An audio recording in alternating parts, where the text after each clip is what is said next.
Rome did not fall on a Tuesday.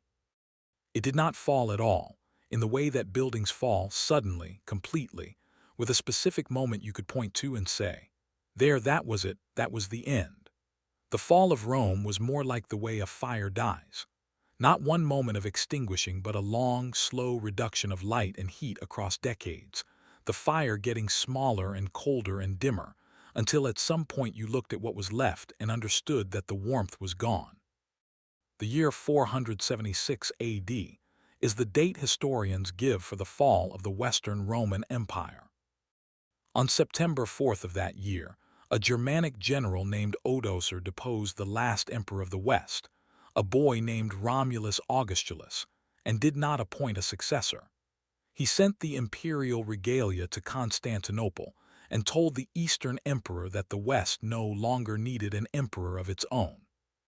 And that was it.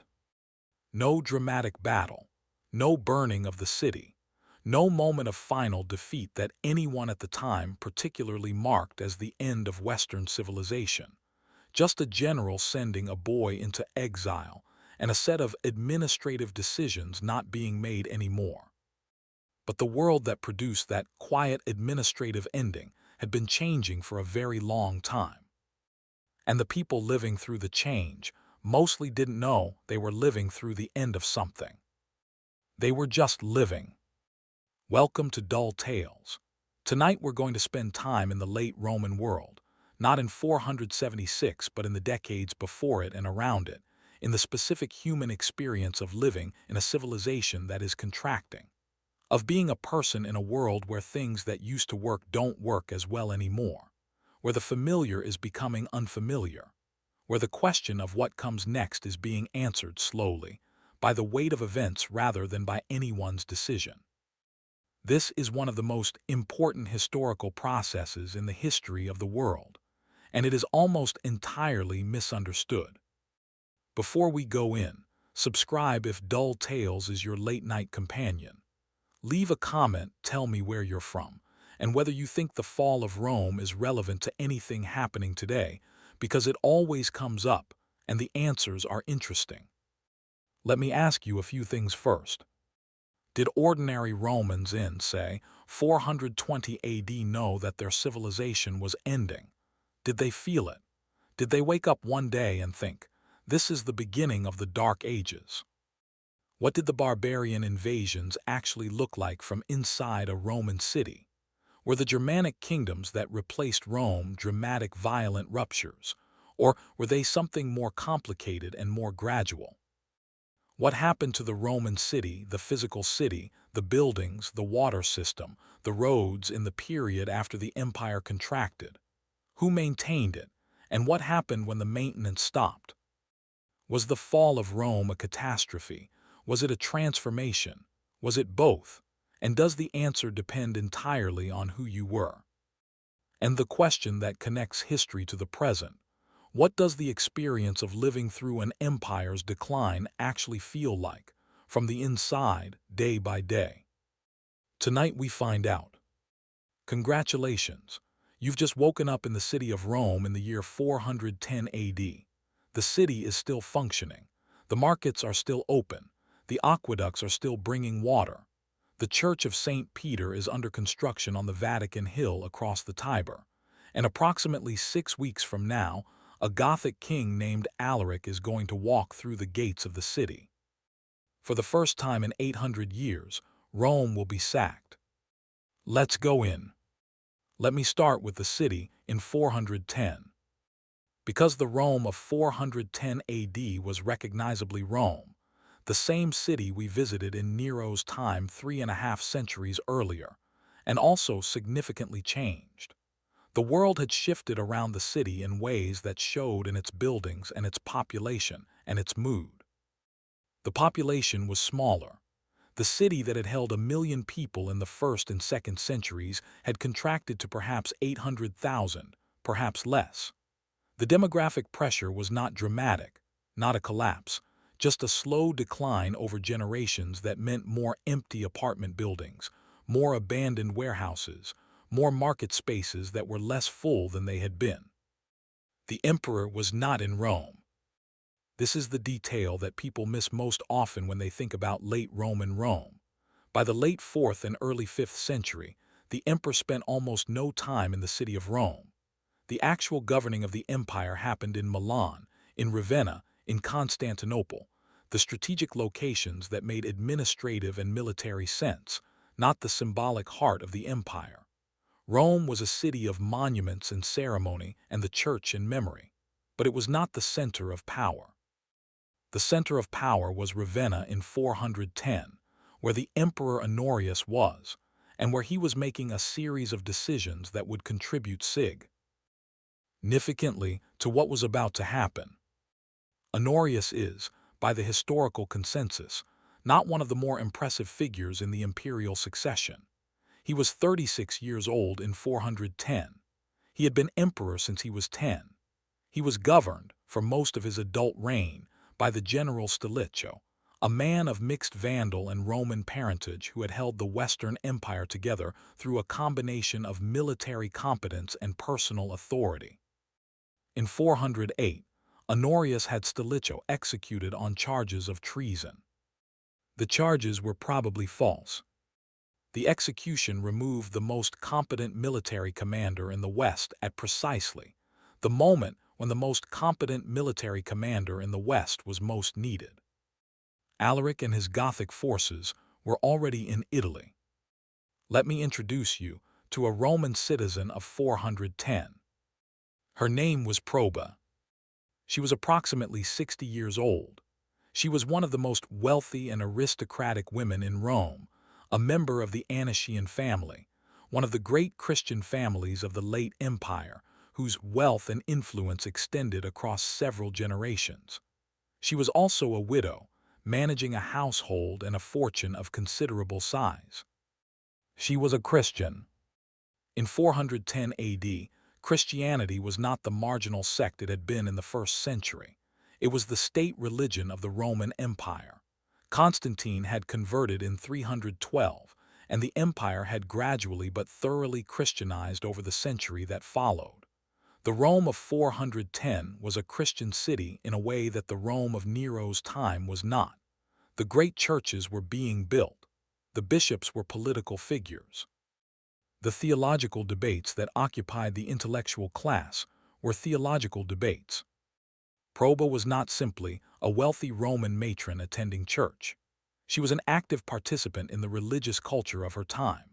She had written a Virgilian cento, a poem assembled from lines of Virgil rearranged to tell the Christian story, that suggests both the specific cultural hybrid of the late empire, classical learning in the service of Christian content, and a genuine intellectual engagement with both traditions.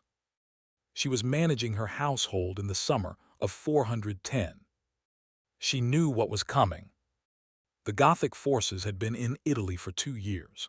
There had been previous sieges of Rome. Alaric had besieged the city twice already, in 408 and 409, both times settling for ransom rather than storming the walls. The ransom payments had been enormous: gold, silver, silk, pepper, which was valuable enough in the ancient world to function as currency. The city had paid, and the Goths had withdrawn. There was no reason to assume the third siege would be different. There were several reasons to be anxious that it might be. Let me tell you about Alaric. Because Alaric is one of the most interesting and most misunderstood figures in the story of Rome's fall, and understanding him changes how you understand what the sack meant. Alaric was Gothic, which in the context of 410 AD is a more complicated designation than it might appear. The Goths, the Visigoths specifically, the western branch of the Gothic people, had been in a complex relationship with the Roman Empire for several decades. They had been settled inside the empire's borders as federates, allied troops who served Rome in exchange for land and payment. They had fought for Rome. Their leaders had held Roman titles. Alaric himself had served in the Roman military. He had been a federate commander. He had been awarded the title of Magister Militum, Master of Soldiers, by the Eastern Emperor, though the Western court had not honored it. He was, in many ways, more Roman than barbarian in his cultural formation. He wanted to be a Roman general with a Roman command. He was denied this repeatedly by Roman political decisions that did not trust his loyalty or that preferred Roman commanders, even when the Roman commanders were less capable. His sack of Rome was not primarily an act of contempt for Rome or Roman civilization. It was, at least in part, an act of rage at a civilization that had trained him in its values and then refused to acknowledge him as one of its own. The sack lasted 3 days. By the standards of ancient siege warfare, it was relatively restrained. The Christian churches were not touched. Refugees who sheltered in the basilicas were not harmed. The killing was real and the plunder was real, but the city was not burned and the population was not massacred. Compared to what the Mongols did to Baghdad, or what the Romans themselves had done to Carthage, the sack of Rome in 410 was a limited event. It did not feel limited to the people inside the city. Let me stay with Proba. She had prepared. The preparation of wealthy Romans for the Gothic sack was not uniform, but several things were common. Valuables were hidden. Some families fled the city before the sack. There was time. The siege was not a surprise, taking their portable wealth with them. The churches distributed food to the poor who could not leave. The wealthy opened their estates to refugees. Proba fled by sea eventually.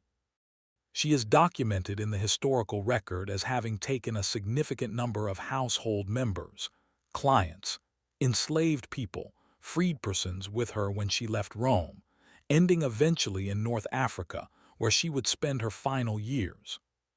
The sack for Proba was not primarily a military event. It was a social and psychological rupture.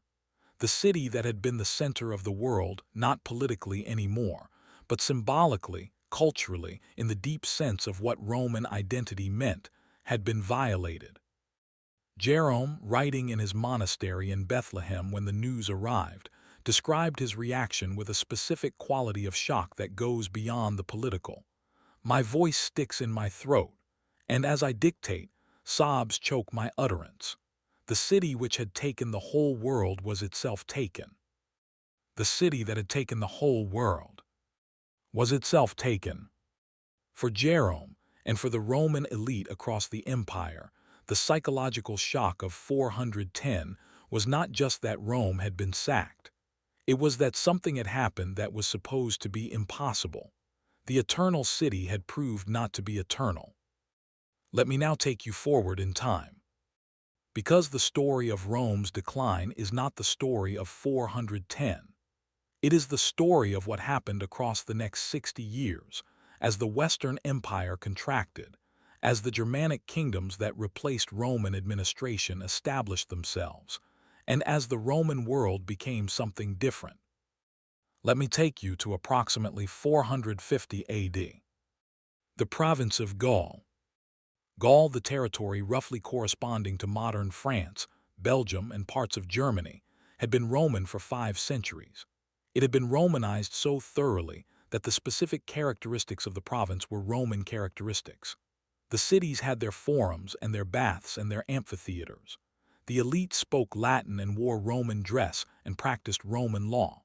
The Christian church had established itself in the Gallic cities with the same thoroughness it had established itself everywhere else. But in 450, Gaul was also being fought over by several competing forces.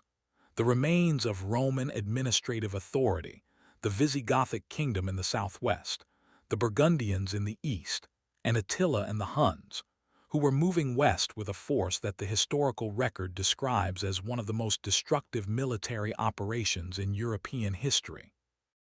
The Hunnic invasions are a slightly separate story from the internal dynamics of Rome's decline, but they are part of the context, because they destabilized the Germanic populations to Rome's east and pushed the Visigoths and Vandals and Burgundians and others into Roman territory as refugees as much as invaders.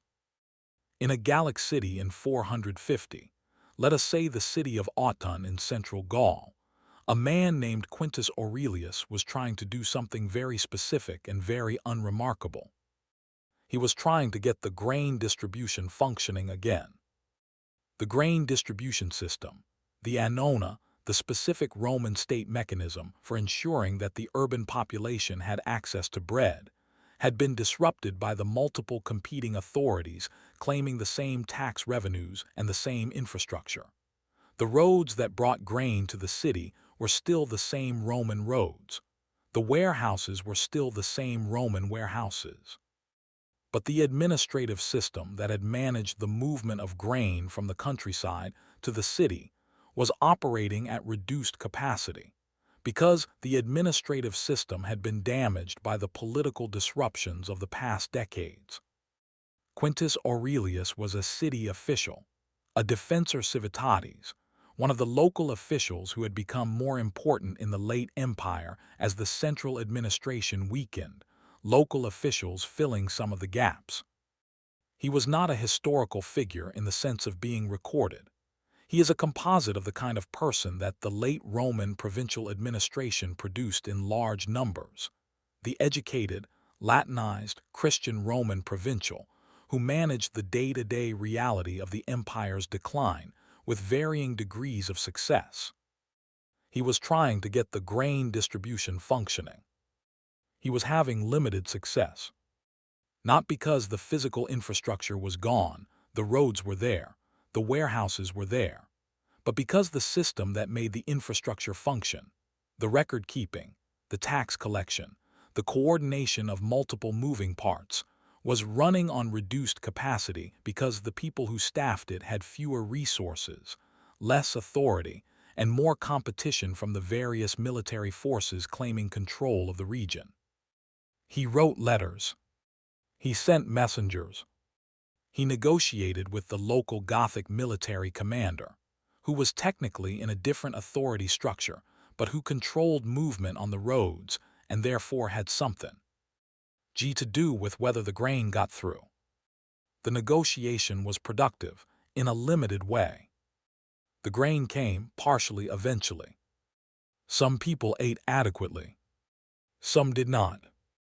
This was the experience of the decline, from the inside, in a Gallic city in 450 AD. Not a dramatic fall, a grinding administration. Let me now tell you what actually happened to Rome. Not as a dramatic event, as a process. The Western Roman Empire dissolved not in a single catastrophic moment, but through a specific sequence of processes that had been developing since at least the 3rd century. The first process, military pressure from outside. The migrations of the Germanic peoples, the Goths, the Vandals, the Franks, the Burgundians, and others, were not simply military invasions.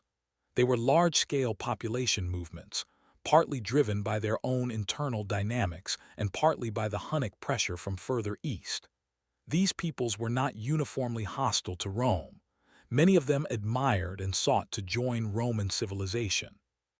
But their movement into Roman territory, whether as military federates or as invaders, strained the military and administrative system. The second process, internal political instability. The 3rd century had been a period of extraordinary political chaos. The crisis of the 3rd century, when the empire had, in some years, had multiple emperors simultaneously, when the military effectively chose and deposed emperors based on its own interests. The stabilization of the 4th century under Constantine and his successors provided a respite, but the underlying structural problem, an empire that was too large to be governed effectively by a single center, and whose military had become the primary mechanism of political change, remained. The third process, economic strain. The specific economics of the late empire are complex and debated, but the broad picture shows a shrinking tax base as territory was lost or contested, increasing military expenditure to defend the shrinking territory, the debasement of the currency to fund military costs, the resulting inflation, the flight of wealth and population from cities to the countryside, the decline of the specifically urban commercial economy that had been the engine of Roman prosperity. These three processes interacted. Military pressure required money. Military money required taxes. Tax collection required administrative capacity.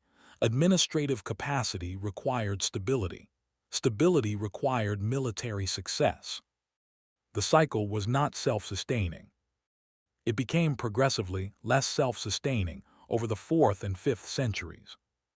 And the people living through it experienced it not as a cycle, but as a sequence of specific problems. The tax collector who came with higher demands this year, the garrison that had been withdrawn from the fort outside the town, the road that had not been repaired after the last winter's damage, the aqueduct that had developed a leak that nobody was fixing. Small things, accumulating. Let me now give you a character who represents the other side of this process. His name was Aetius. Flavius Aetius was born approximately 395 AD. He was Roman, genuinely Roman, the son of a Roman military commander. But his childhood included years as a hostage in the court of the Huns, and then years in the Gothic courts, and the result was a man who was Roman in his identity and his culture, but who understood the non-Roman world with an intimacy that most Romans lacked.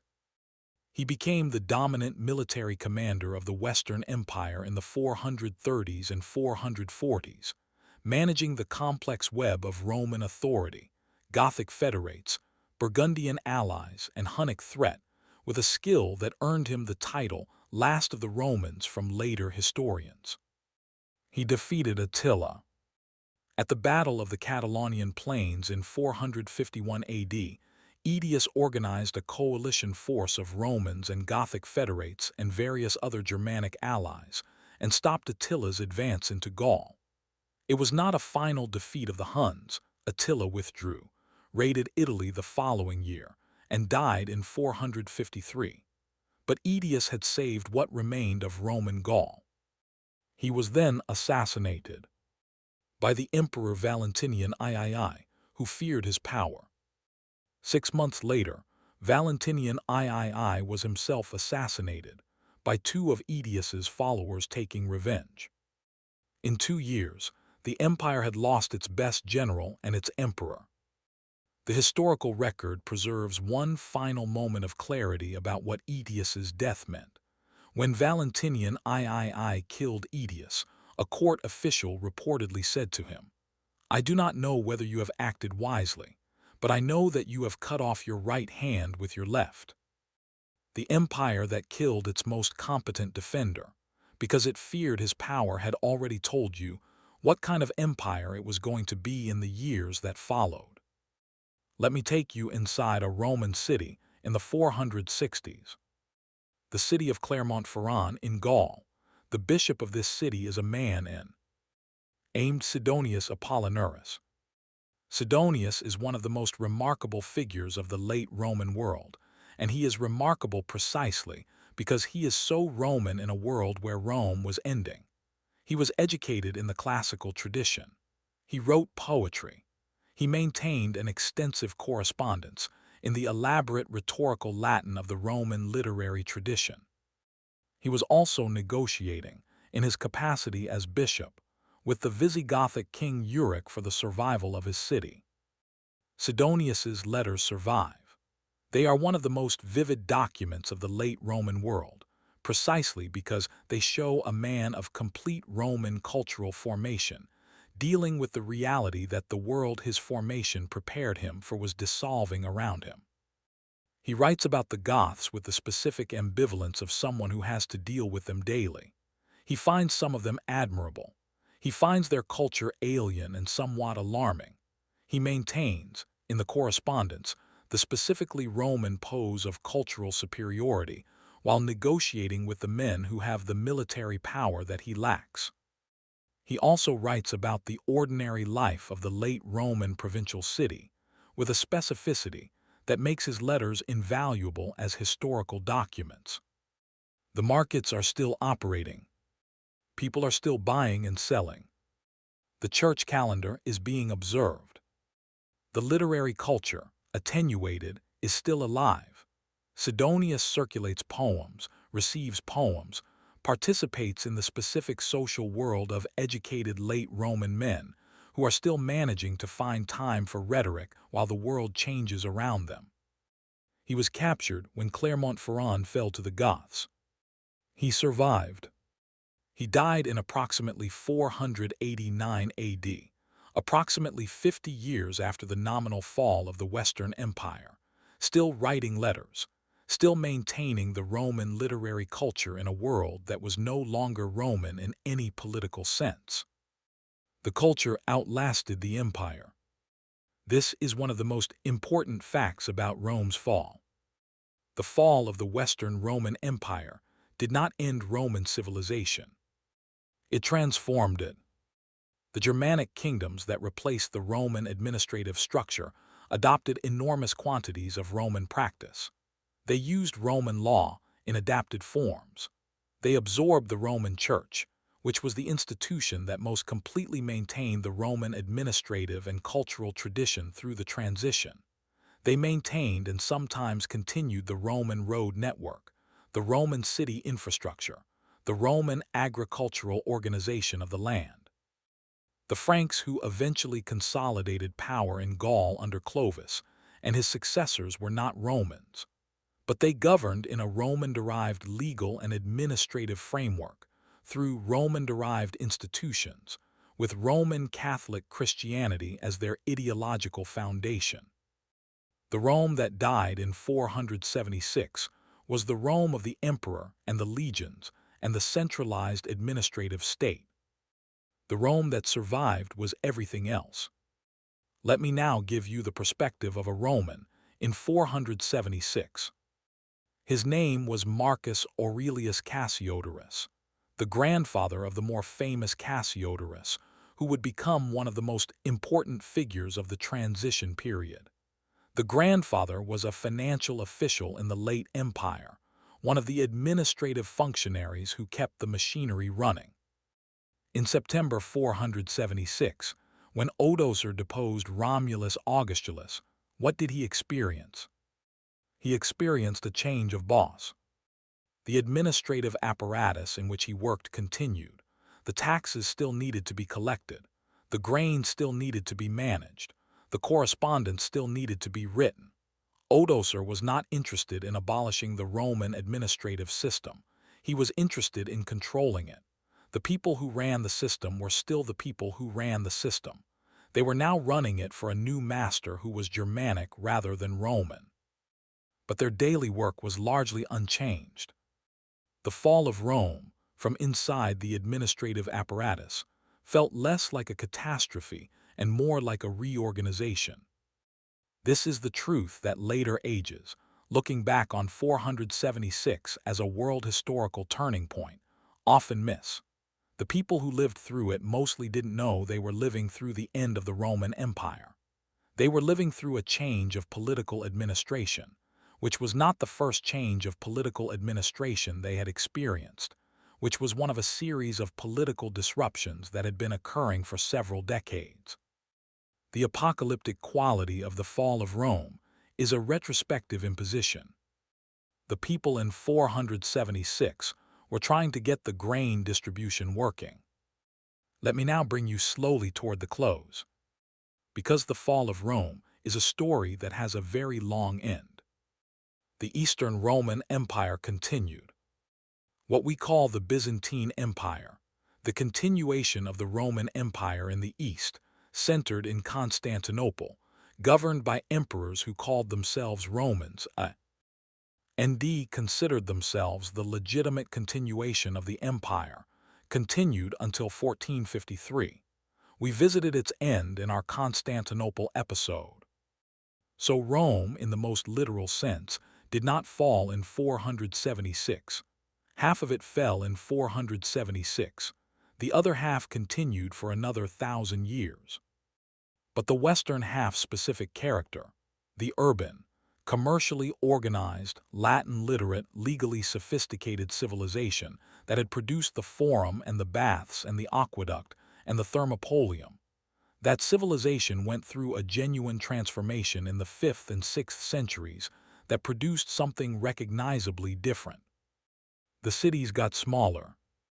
Not immediately. The process was slow and uneven. Some cities maintained their populations and their commercial economies well into the early medieval period. But the general trend across the Western former empire was towards smaller urban centers, simpler economies, lower literacy, and reduced material complexity. The baths stopped working. This is the specific thing that I find most poignant about the fall of Rome. The great Roman bath complexes, the baths of Caracalla, the baths of Diocletian, the thermae that had been the daily gathering place of the Roman population, required the aqueducts. The aqueducts required maintenance. The maintenance required the specific administrative and financial capacity of the Roman state. When the administrative and financial capacity declined, the aqueducts were not maintained. When the aqueducts fell into disrepair, the baths lost their water supply. When the baths lost their water supply, they stopped functioning. In Rome itself, the last known functioning bath complex closed in the late 6th century. By the 7th century, the city that had had 11 major aqueducts and dozens of public baths had a population of perhaps 20 to 30,000 people who were living in the ruins of a city built for 1 million. The baths of Caracalla, which could accommodate 16,000 bathers, became a quarry for building materials and a place where monks established a small community. The Forum, which had been the center of Roman civic life for 1,000 years, became a cattle pasture. This is the Campo Vaccino, the cow field that medieval and Renaissance travelers described when they visited Rome, the cows grazing in the Forum, the columns of the temples still standing, the Arch of the Severan Emperors and the Arch of Titus, and the columns of the Temple of Saturn rising from the grassy field where the city's civic heart had been. The fall of Rome looks like this. Not a dramatic collapse. A gradual descent into grass and cows and quarried stone. Let me give you Sidonius's garden. Because even in the midst of all this, the political disruption and the administrative decline, and the genuine catastrophe that the end of the Western Empire represented for many people's lives, there were also gardens. Sidonius Apollinaris wrote about his country estate in Gaul with the specific love of someone for a particular place. He described the layout of the garden, the view from the porch, the temperature of the water in the swimming pool, the specific quality of the afternoon light. He wrote this while the Visigothic kingdom was organizing itself around his city. He wrote this while the Western Empire was ending. He wrote about his garden with complete attention. Because gardens and friends and good conversation and books and the specific pleasures of an educated man's private life, these did not stop because the empire was changing. Sidonius had dinner parties. He invited friends. He read new poems. He watched the evening light on his garden. He wrote letters about all of it. The human capacity to be fully in a specific pleasant present, even while the larger context deteriorates. This is one of the most consistent features of the historical record of decline. People do not stop living their lives because their civilization is declining. They live their lives inside the declining civilization, finding what is possible, maintaining what can be maintained, grieving what is lost, and continuing. Sidonius's letters are a record of this continuation. They are remarkable documents. Read them if you get the chance. Sleep now. You have been in the declining world of Rome tonight. In Proba's house in 410, the portable valuables organized, the household preparing. In the 3 days of the sack, which was terrible and which was also, by the standards of ancient warfare, restrained. In Quintus Aurelius's office in Gaul in 450, writing letters about the grain distribution. In Aetius's battlefield at the Catalonian plains, the last time the West organized a defense that worked. In Sidonius's letters, the specifically Roman literary culture maintained in a world that was no longer Roman. In the administrative office of the grandfather Cassiodorus in 476, the change of boss that most of his colleagues experienced as a reorganization rather than an apocalypse. In the forum, the cows grazing, the columns still standing. In Sidonius's garden, the light on the water, the dinner party, the friend arriving with a poem. This is what the fall of Rome was. Not a dramatic collapse. A transformation. Long, complicated, uneven, catastrophic for some, manageable for others, the end of some things and the beginning of others, the specific long twilight of a civilization that had defined the world it inhabited for 1,000 years. The civilization did not die. It became something else. The something else is what we live in now. The law, the church, the city, the road, all Roman. Changed, transmuted, buried in subsequent layers of history, but Roman at the base. Rome is still the grammar of the West. Even in the cow field. Even with the cows. Sleep. The grass is growing over the forum. But the arch of Titus is still standing. Good night. Thank you for spending this evening with the fall of Rome. Subscribe if Dull Tales is part of your nights. Leave a comment, tell me if you've walked through the forum, if you've seen the cowfield quality of it, if you've thought about what it was and what it became. Tell me what you think about civilizations that decline. Next time, more history, more people, more ordinary lives inside extraordinary events. But tonight, the long twilight of Rome. The cows in the forum. The arch still standing. Sidonius's garden. Good night. Let me give you more of the texture of the transition. Because the specific daily experience of living through the Western Empire's decline deserves more than a broad overview. Let me take you to a Roman landowner in the 5th century. His name was Ruricius. He was bishop of Limoges in southwestern Gaul, and his letters, which also survive, give us the specific picture of an educated Latin gentleman managing his life in a Visigothic kingdom. Ruricius owned land, large amounts of land.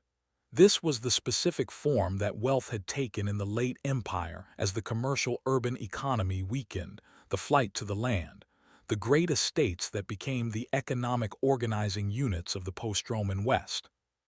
And the Visigothic king, who nominally ruled his territory, was not particularly interested in dispossessing Ruricius of his land. This is the key fact about most of the Germanic kingdoms that replaced Rome in the West. They did not wholesale dispossess the Roman landholding class. They took a portion, typically a third to two-thirds of certain categories of land or revenue, depending on the kingdom and the specific arrangement, and left the rest in Roman hands. The Roman aristocracy of the late empire survived, in large parts of the West, by accommodating themselves to the new political reality. They served in the new administrative structures. They intermarried, eventually, with the Germanic ruling families. They maintained their estates and their Latin culture and their Christianity and their literary correspondence. Ruricius wrote poems. He wrote letters to friends about theological questions. He managed his estates. He negotiated with the Visigothic authorities when necessary. He was a Roman of the late 5th century, which was a specific and strange thing to be, and his letters are the record of how he managed it. Let me tell you about the church. Because the church is the institution that most clearly bridges the Roman and the post-Roman worlds, and understanding the church's role in the transition is essential for understanding what was lost and what was preserved. The Roman Catholic Church, by the 5th century, was the most sophisticated administrative institution in the Western world. It had a hierarchical structure that mirrored the Roman imperial administration. Bishops in the major cities, archbishops over provinces, the Bishop of Rome, the Pope, claiming primacy over the whole. It had the literacy and the Latin that the secular administration required. It had the physical infrastructure of the churches in every city, which were the most substantial public buildings being maintained or built in the late empire. When the secular administration weakened, the church filled some of the gaps. The bishops in many cities took on administrative functions that had previously been state functions, managing grain distribution, mediating legal disputes, representing the city's interests to the new Germanic rulers. The bishop became the most important public figure in the post-Roman city, not merely spiritually but practically. Sidonius Apollinaris was a bishop.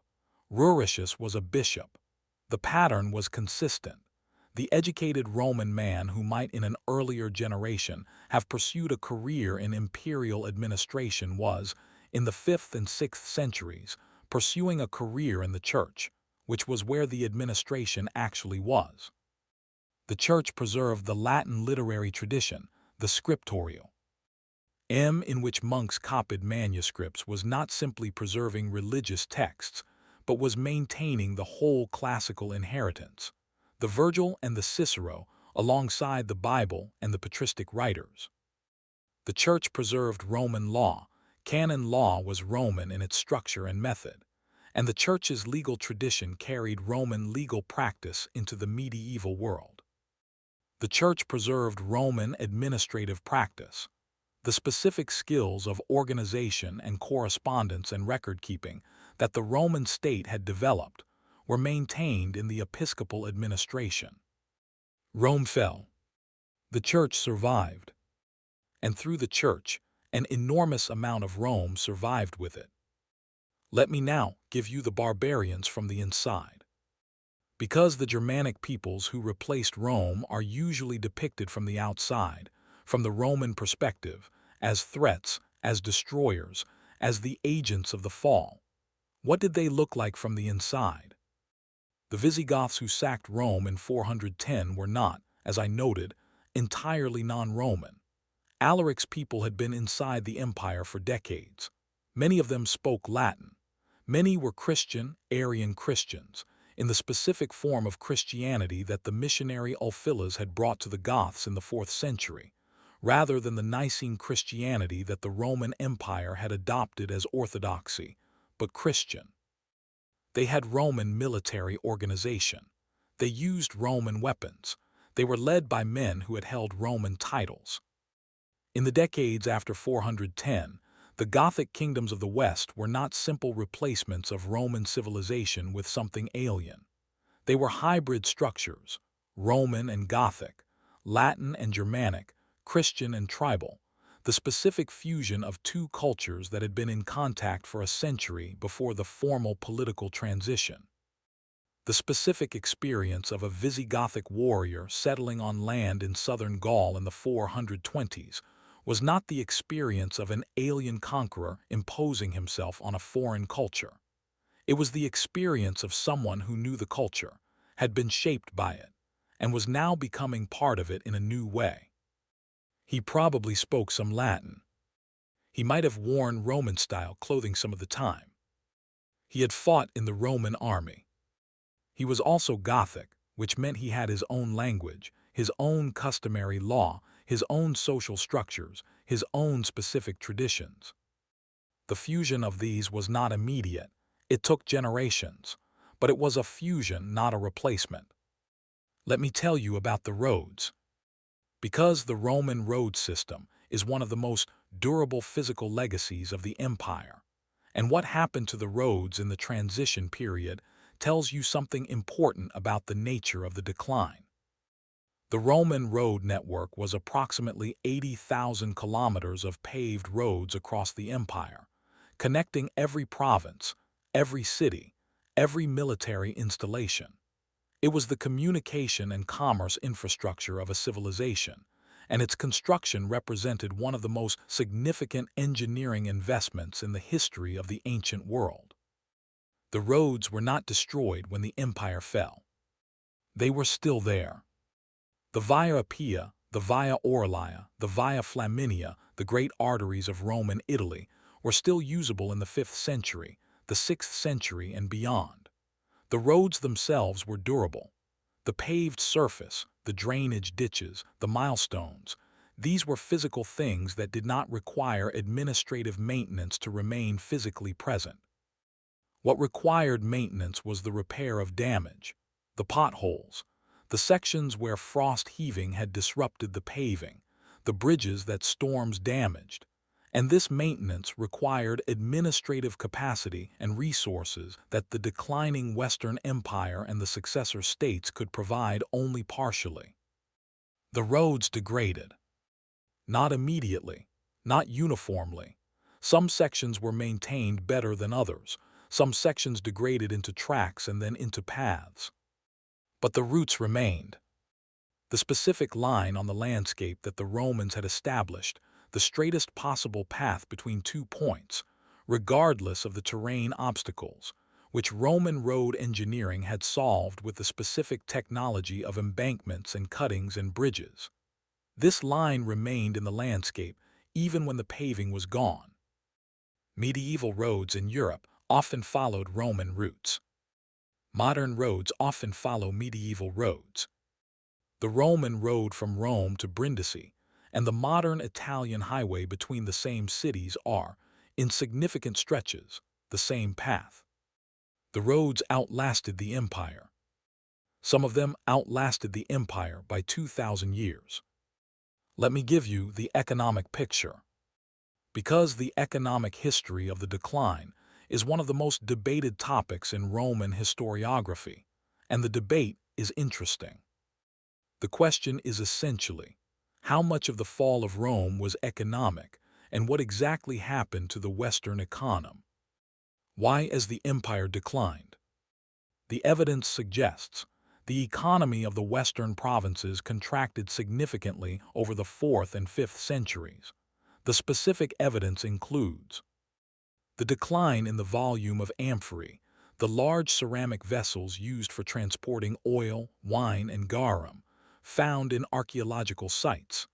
This is a proxy for the volume of long-distance trade, and the decline is documented. The reduction in the use of coinage in everyday transactions. The money economy contracted.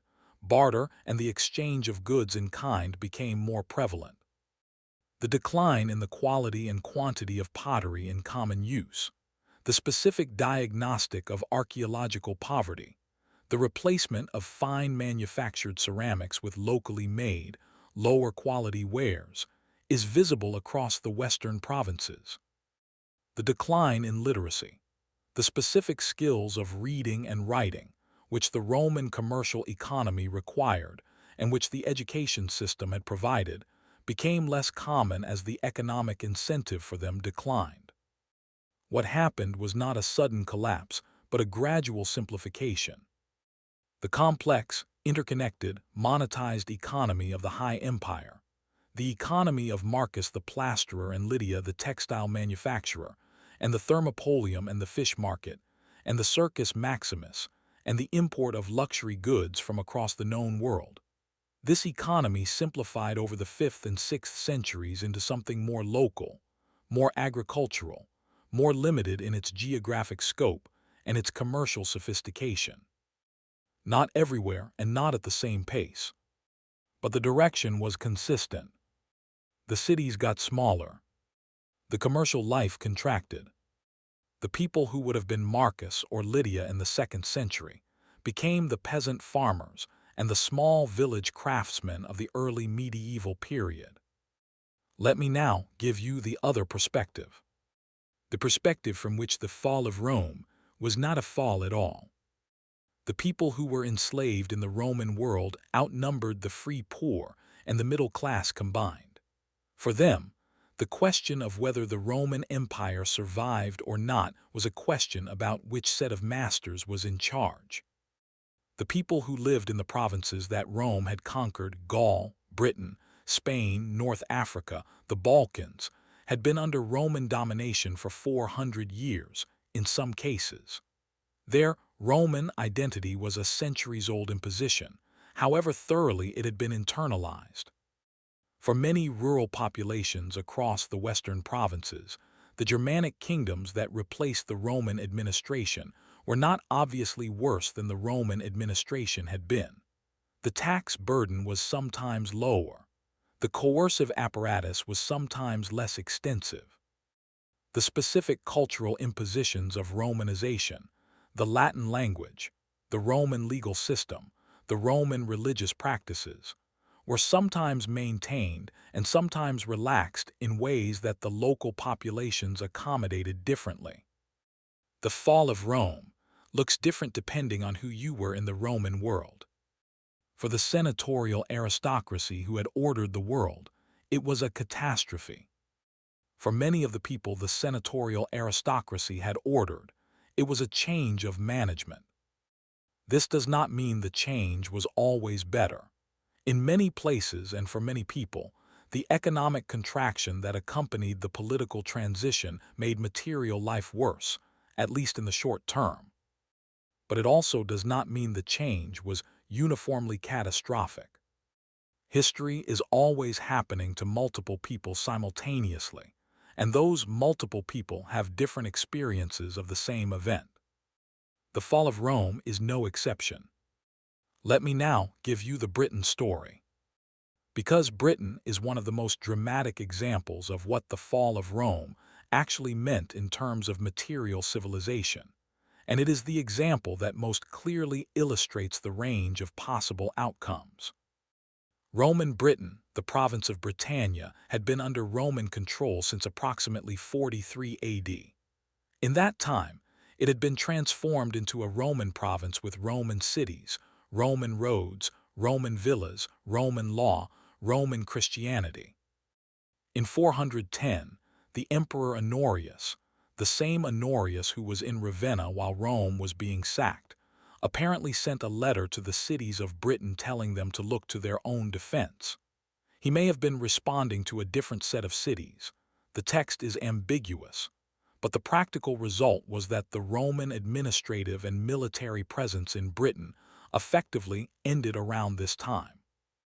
What happened in Britain after 410 is one of the more striking case studies in historical archaeology. The urban centers declined dramatically and quickly. The sophisticated pottery of Roman Britain disappeared within a generation, not replaced by lower-quality manufactured pottery, but barely replaced at all. The archaeological record of 5th century Britain is so thin, in terms of manufactured goods, some archaeologists refer to it as almost invisible. The monetary economy collapsed. The literacy that the Roman administration had maintained largely disappeared. The Roman buildings were not maintained, not because people chose not to maintain them, but because the specific skills of Roman construction, the cutting and laying of dressed stone, the mixing of concrete, the specific techniques of Roman masonry, were not transmitted adequately to subsequent generations. The knowledge was lost. The bathhouses stopped working. Britain went from a province with a literate, commercial, architecturally sophisticated Roman culture to a series of small agricultural communities with dramatically reduced material complexity in the space of approximately a generation or two.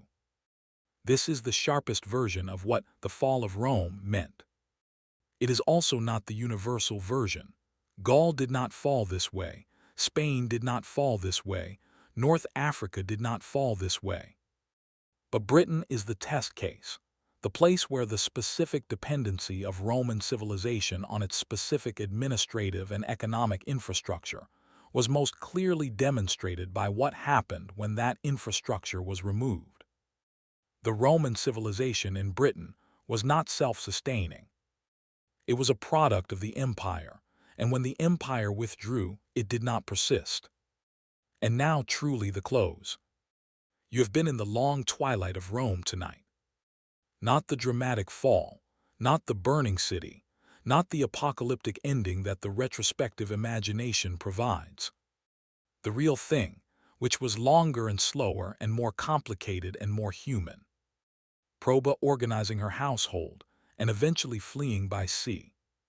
Quintus Aurelius writing letters about grain distribution, Aetius organizing the last successful defense, and then being killed by the emperor he had saved, Sidonius writing letters about poetry while negotiating with the Visigothic king, the grandfather Cassiodorus adjusting his work habits for the new boss, Ruricius managing his estates and writing to friends about theology, the forum becoming a cow field, the baths falling silent, the roads deteriorating into tracks, Britain going dark, and also the churches being built, the monasteries being established, the manuscripts being copied, the literary tradition being maintained in the libraries of the new kingdoms and the scriptoria of the new monasteries, the Roman grammar being absorbed into the languages and the laws and the institutions of the world that came after. The civilization did not die. It became something else.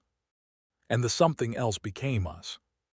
The law, the church, the city, the road, the concept of Europe, the Latin language that became French and Spanish and Italian and Portuguese, the literary tradition, the legal tradition, all Roman at the base, all changed and layered and transformed over 15 centuries. But Roman. Rome is still the grammar of the West. The cows have been gone from the forum for a long time now. The tourists are there instead. Sleep. The Arch of Titus is still standing. Good night. Let me give you more of the specific lives. Let me give you a Roman soldier in 430 AD. His name was Gaius Flavius. He was a soldier in what remained of the Roman army, the Western Field Army, the comitatenses, which was still organized along Roman lines, but which looked significantly different from the legions of the 1st and 2nd centuries. The Roman army of 430 AD was a professional force that was substantially composed of Germanic soldiers, federates and recruits from the various Germanic peoples, who had been integrated into the Roman military system over the preceding century. The specific men who held the line for Rome, who fought in the name of Rome, who wore the Roman insignia, were in large part not ethnically Roman in any meaningful sense. Gaius Flavius was Roman in culture and training, but his unit was mixed Roman by origin, Germanic by composition, fighting under Roman command for a Roman strategic objective with weapons and tactics that were Roman in form. He had been in the army for 8 years. He had fought in Gaul and in Italy.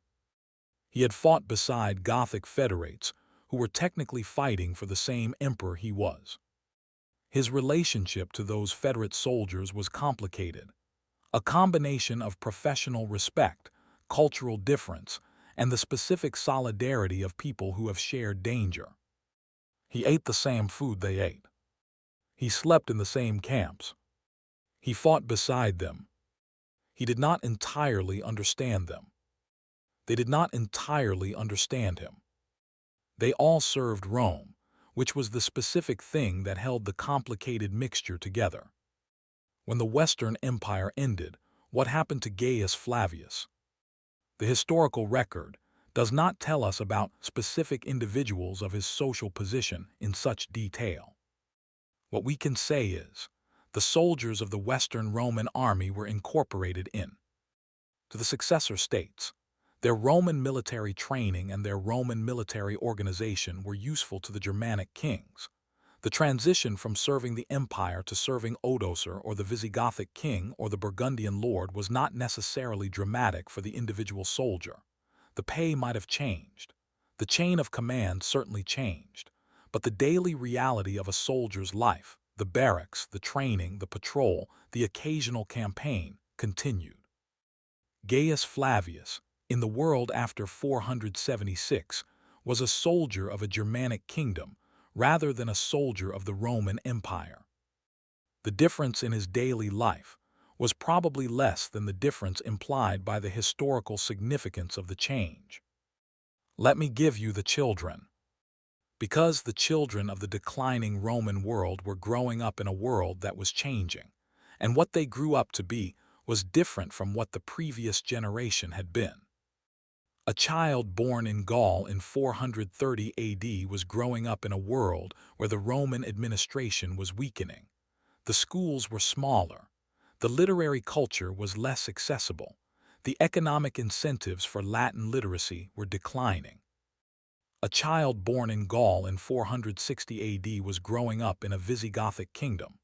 The Roman administrative structures around them were reduced. The Latin they heard was still Latin, but it was changing. The specific evolution that would eventually produce French was already beginning, the spoken language drifting from the classical Latin of the texts, in ways that the literary tradition was still resisting, but the street was not. A child born in Gaul in 490 AD was growing up in the kingdom of the Franks. The Roman world was a memory. The Latin they learned was ecclesiastical Latin, the Latin of the church, rather than the classical Latin of Cicero and Virgil. The specifically Roman cultural formation that had produced Sidonius was becoming less available and less relevant. 3 generations. In 3 generations, the lived experience of being Roman in the Western provinces transformed from the specific rich tradition of a dominant civilization into the increasingly distant memory of a previous order. The transformation was not violent. It was generational. Children grew up into a different world than their parents had inhabited, and they shaped their lives for the world they inhabited rather than the world their parents remembered. This is how civilizational change happens most of the time. Not in the dramatic moments of sack and conquest. In the children who grow up in the world after. Let me tell you about the monasteries. Because the monasteries of the late Roman and early medieval period are one of the most important cultural institutions of the transition, and they deserve attention. The monastic movement in the West began in the 4th century, partly inspired by the Egyptian and Syrian ascetics who had pioneered the desert hermit tradition, partly as a specifically Western institutional form developed by figures like Martin of Tours. By the 5th century, monasteries were established across Gaul and Italy and Spain. The rule of Saint Benedict, composed approximately 530 AD, a generation or so after the nominal fall of the Western Empire, gave the Western monastic movement its distinctive form. The Benedictine rule, which we spent time with in the medieval nuns episode, organized the monastic day around the divine office and specified the balance of prayer, work, and study that would define Western monasticism for centuries.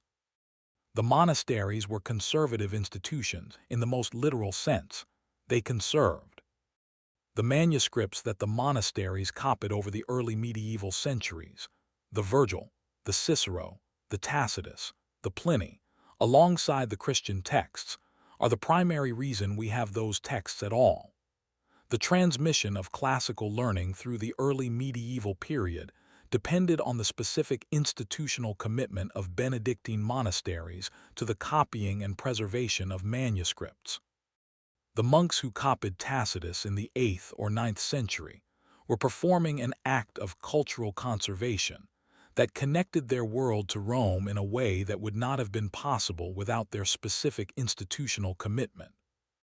The monasteries were the libraries of the early medieval West.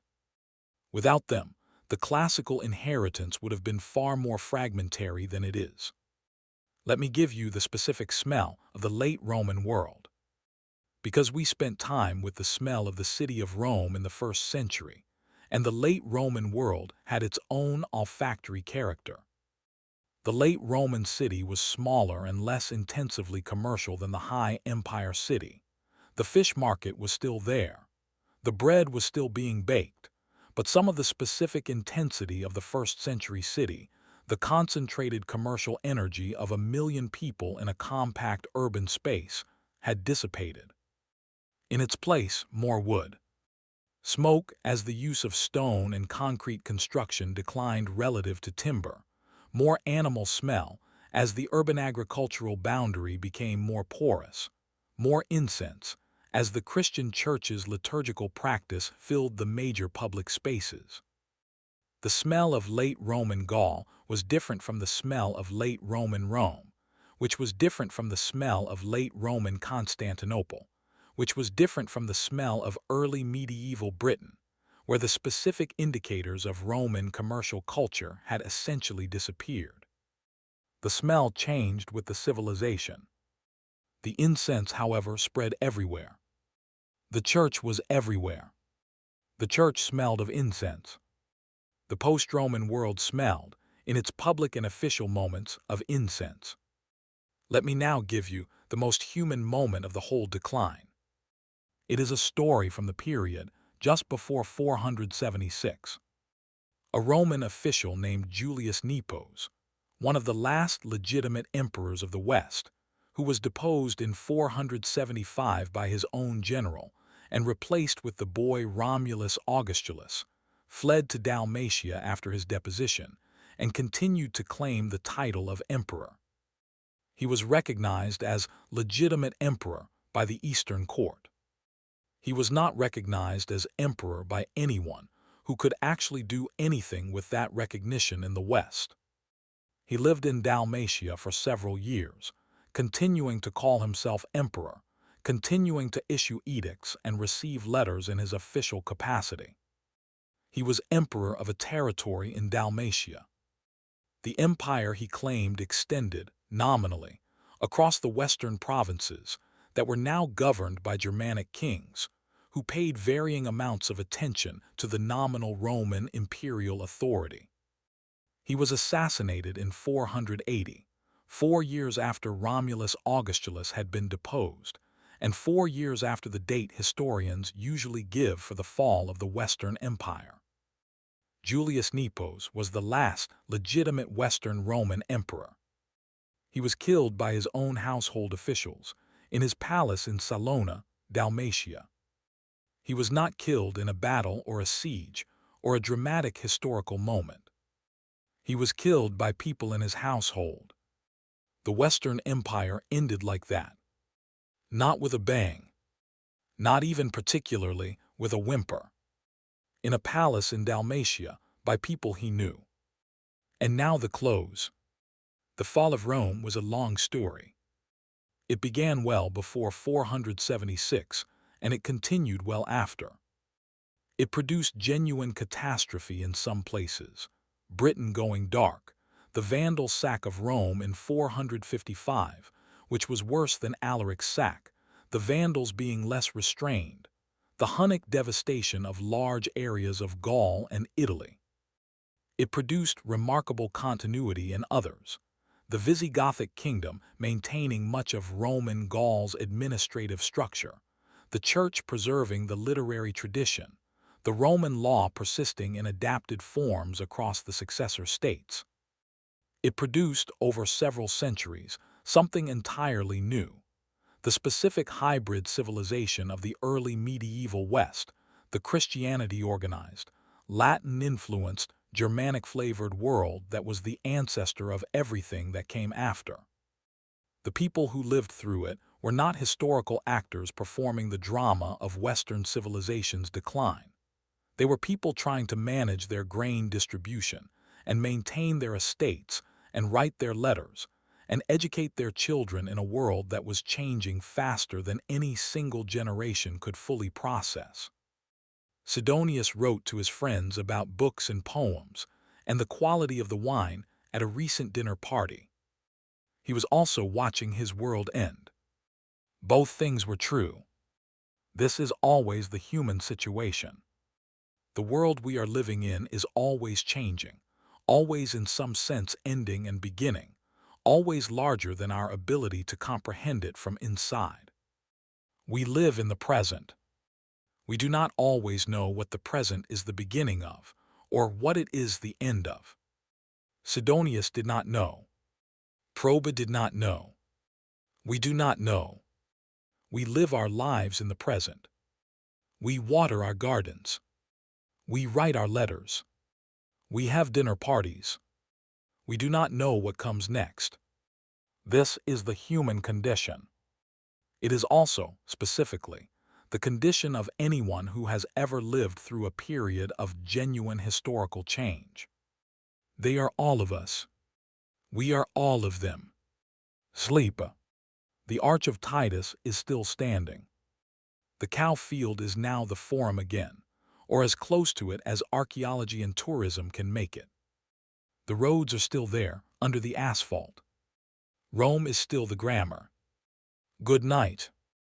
Let me give you the philosophers. Because the late Roman world produced, alongside its administrative chaos and its military disasters, some of the most significant philosophical and theological writing in the history of Western thought. Augustine of Hippo was born in 354 AD in North Africa, in the Roman province of Numidia.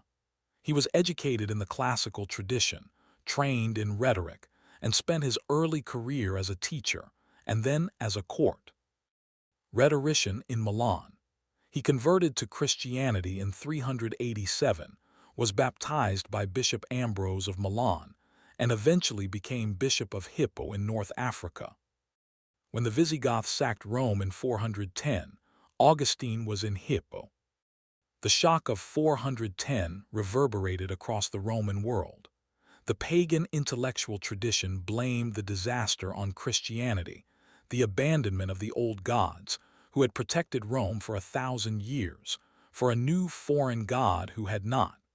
This argument was made explicitly and publicly. Augustine's response was the City of God. The City of God is one of the most ambitious and most influential works in the history of Western thought. Written over 13 years, 413–426 AD, it argues against the pagan critique of Christianity, develops Augustine's specific theology of history and salvation, and articulates a vision of the relationship between the earthly city political community, the Roman Empire, all human societies, and the heavenly city, the community of those who love God. The earthly city and the heavenly city coexist in this world. The earthly city provides order and peace, which the Christian should use and support. But the earthly city is temporary. The heavenly city is eternal. The fall of Rome was not a theological crisis because Rome was never the ultimate locus of Christian hope. This was a profound theological argument that also had specific practical consequences. It allowed Christians to accept the fall of Rome without it threatening their faith, to understand the end of the empire as historically significant but spiritually secondary. Augustine was also, toward the end of his life, watching the Vandals approach Hippo. He died in 430, while the Vandals were besieging the city. The man who had worked out the theological framework for accepting the fall of Rome died as North Africa was falling. He had finished the argument just in time. Let me give you Boethius, because Boethius is perhaps the most poignant figure in the story of Rome's intellectual legacy. Anicius Manlius Severinus Boethius was born approximately 480 AD, the same year Julius Nepos was killed in Dalmatia, the same year that is arguably the actual end of the Roman political tradition in the West. He was from an aristocratic Roman family. He was educated in the classical tradition with extraordinary thoroughness. He translated Greek philosophical texts into Latin, hoping to make available to the Latin-reading West the full Greek philosophical inheritance.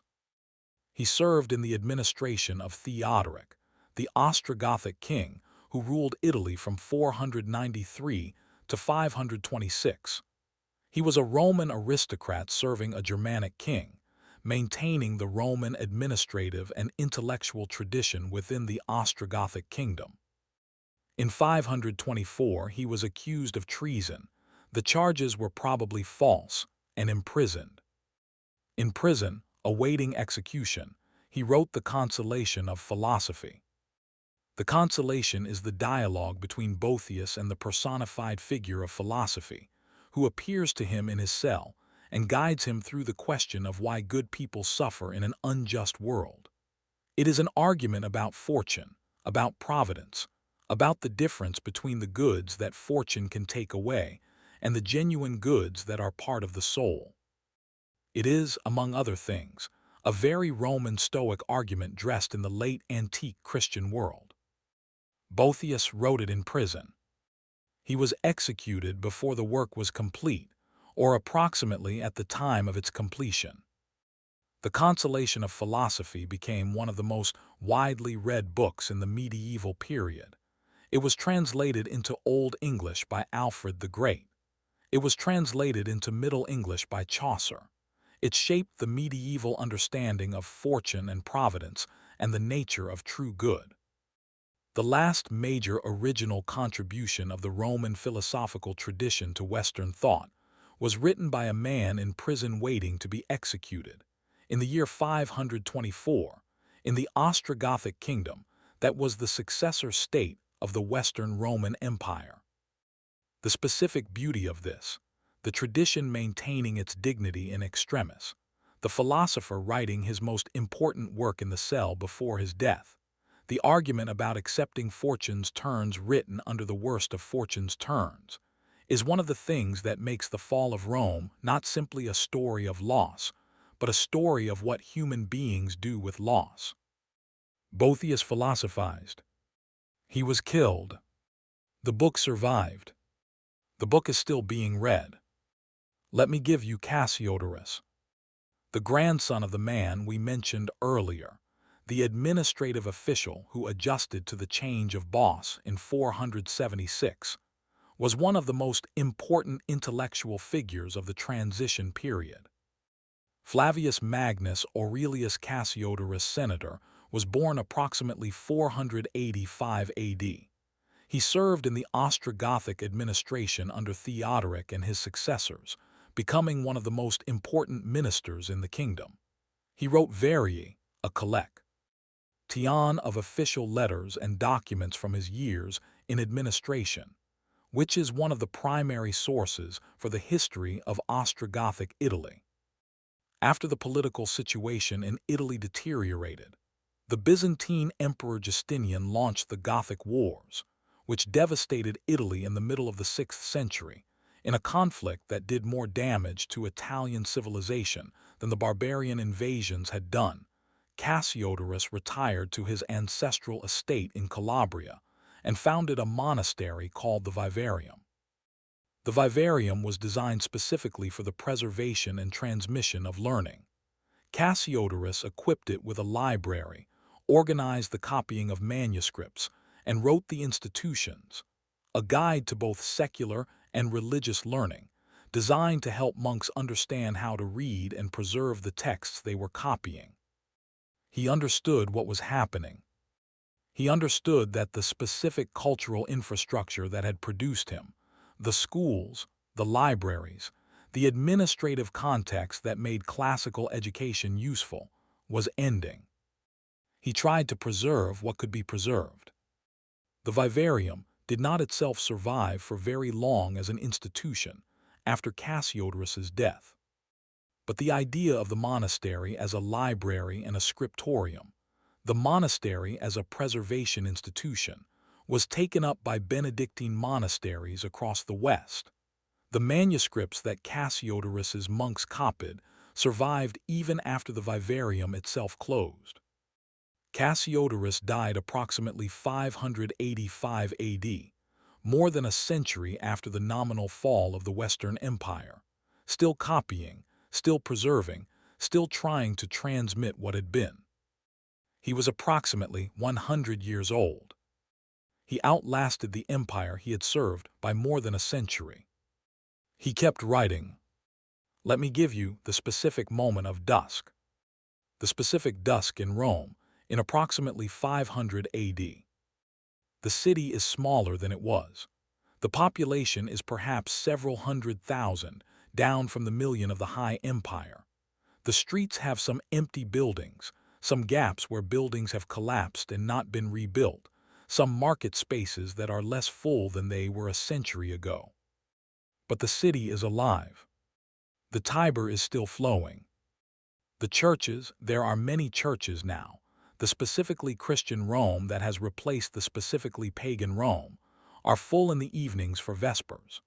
The specific sound of Christian chant in the Roman basilicas, the old commercial and legal buildings repurposed for the new faith, is the specific sound of the city's evening. The Forum is not a cow field yet. It is still a functioning public space, though the specific commercial energy of the High Empire's Forum is diminished. People still meet there. The inscriptions of the emperors going back centuries are still legible on the marble. Someone is reading one of those inscriptions. A child, perhaps, curious about the name carved in stone, the name of an emperor who reigned 300 years ago, whose specific decisions had shaped the specific stones the child is standing among. The child probably cannot read Latin fluently, but they are looking at the inscription. They are in the Forum. The Forum is still there. Sleep now.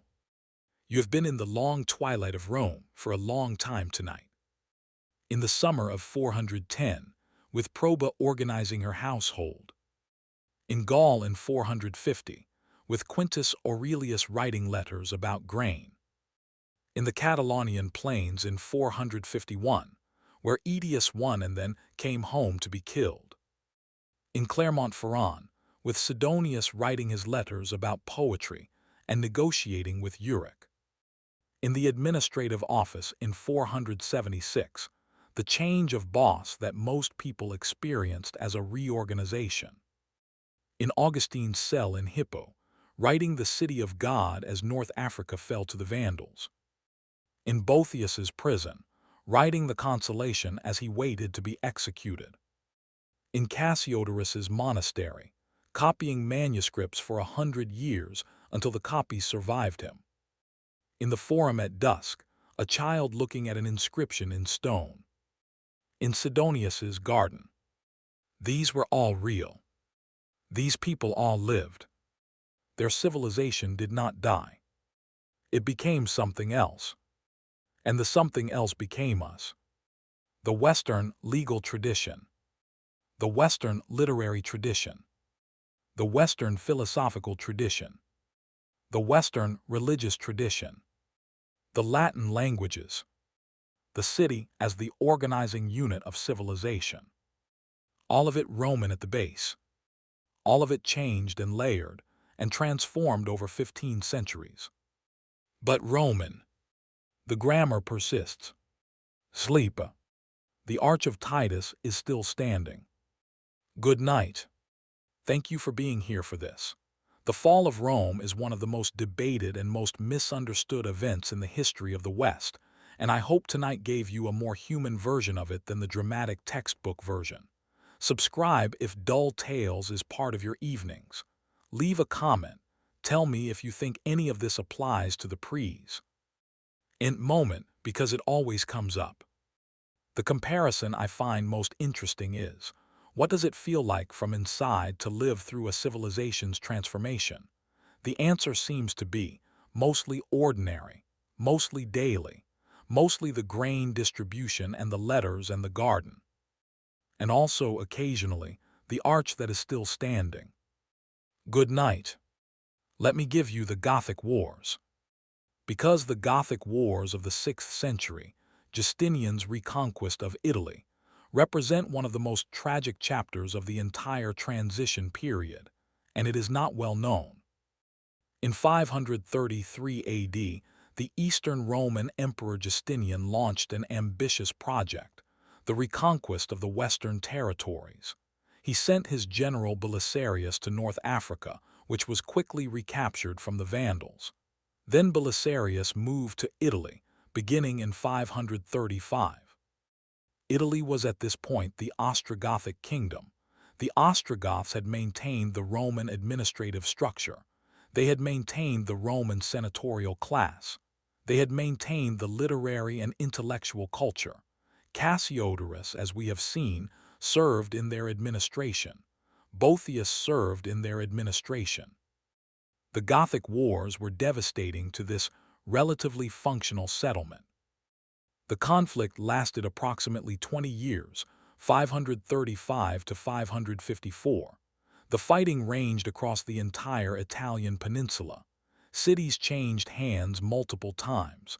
Populations were displaced. Famine followed the military disruption. The specific agricultural infrastructure that fed Italy was damaged. The Roman senatorial aristocracy, which had survived the barbarian transition relatively intact because the Ostrogoths had left them largely in place, was devastated by the Gothic wars. The physical infrastructure of the cities, the water systems, the building stock, the market organization, was damaged more severely in the Gothic wars than it had been in the preceding century of barbarian transition. Italy emerged from the Gothic wars dramatically smaller in population, dramatically poorer, dramatically less administratively sophisticated than it had been. Justinian reconquered Italy. He may have saved it from something. He certainly destroyed significant portions of it in the process. The specific question of whether the Byzantine reconquest of Italy was better for Italy than the continued Ostrogothic administration would have been is one of the more interesting counterfactuals in the history of the fall. Let me give you the plague of Justinian. Because the 6th century's contribution to the transformation of the Roman world was not only the Gothic wars. In 541 AD, a plague arrived in the eastern Mediterranean.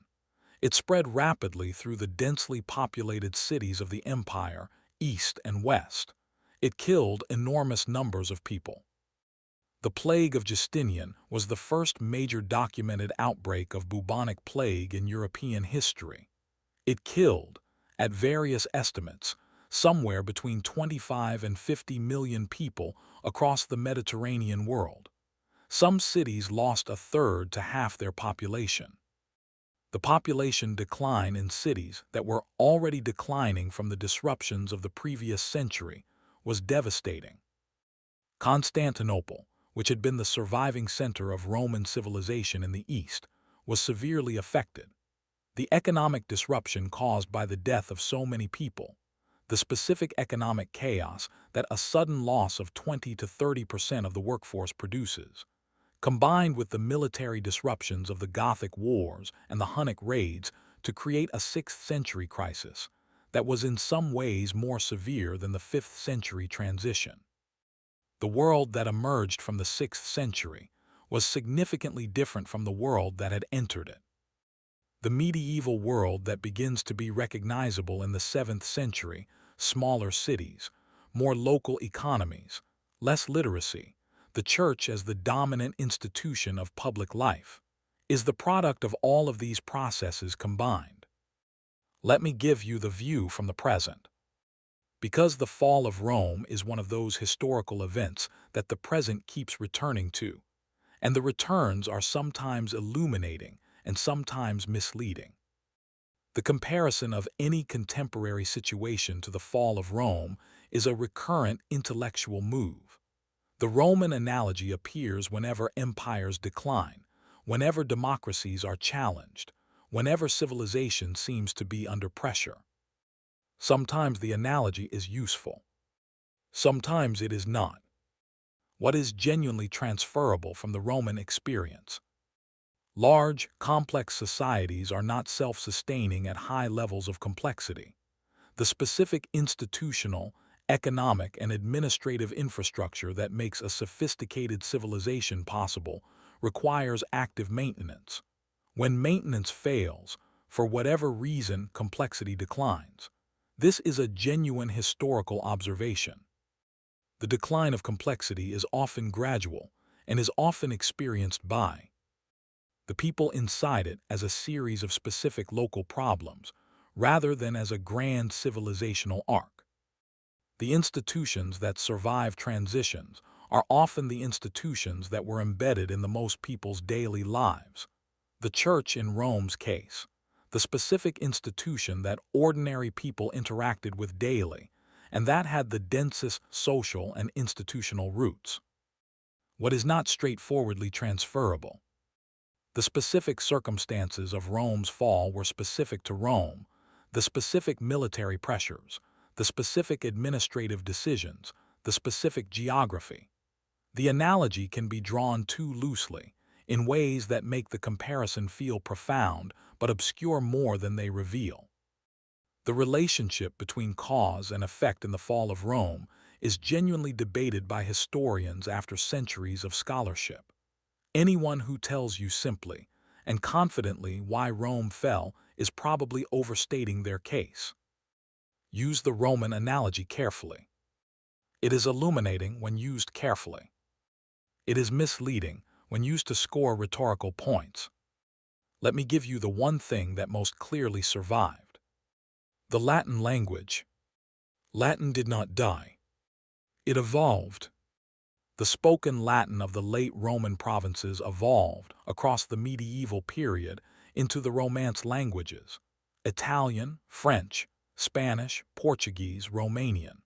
The specific evolution was different in different places, proceeding at different rates, influenced by the different Germanic languages of the successor states.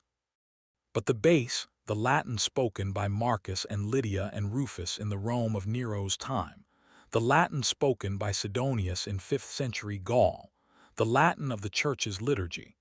This base is still present in the languages of approximately 1 billion people today.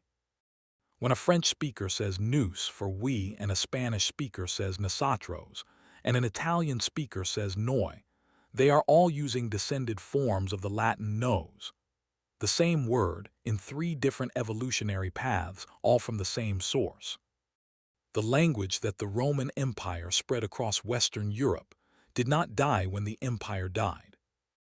It changed. It is still changing.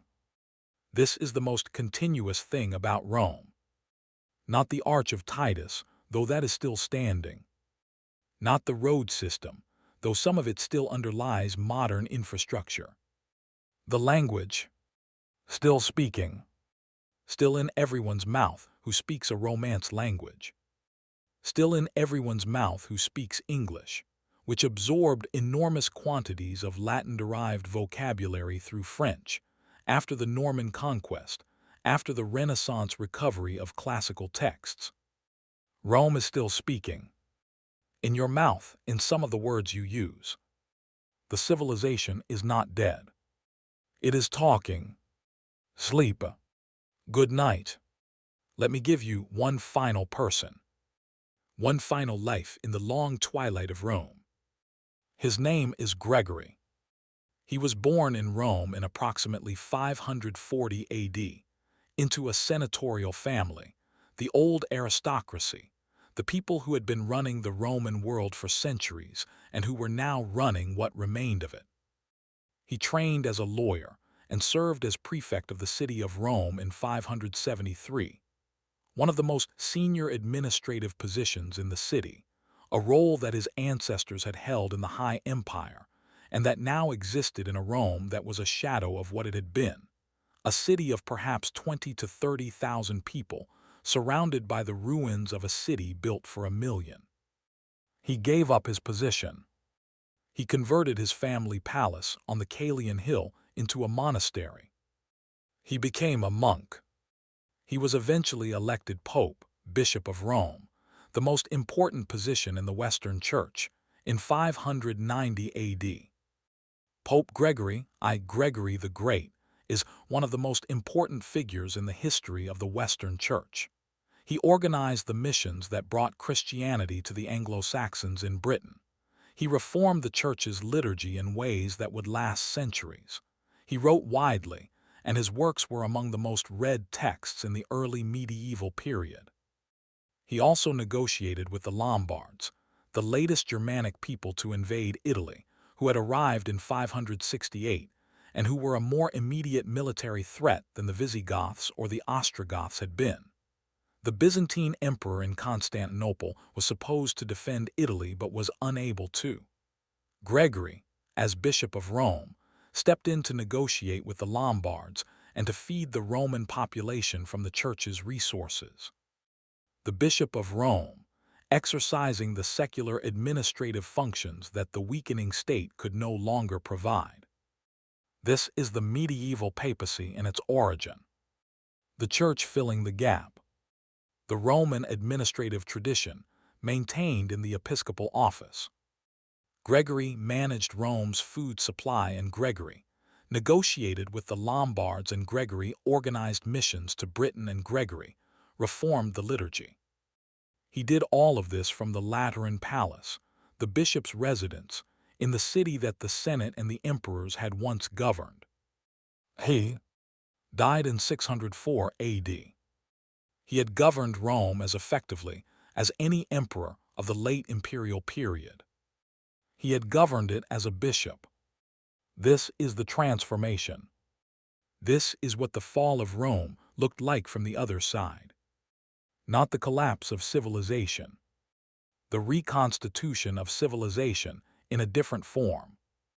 The Roman administrative tradition maintained in the church.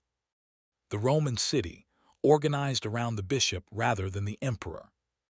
The Roman legal tradition preserved in canon law. The Roman literary tradition preserved in the monastery. And Rome itself, still there, still inhabited, still the same city on the same hills by the same river. Smaller, quieter, but there. And in the 7th century, beginning to grow again. And in the 8th century, organizing the papal state. And in the 9th century, providing the framework for Charlemagne's empire.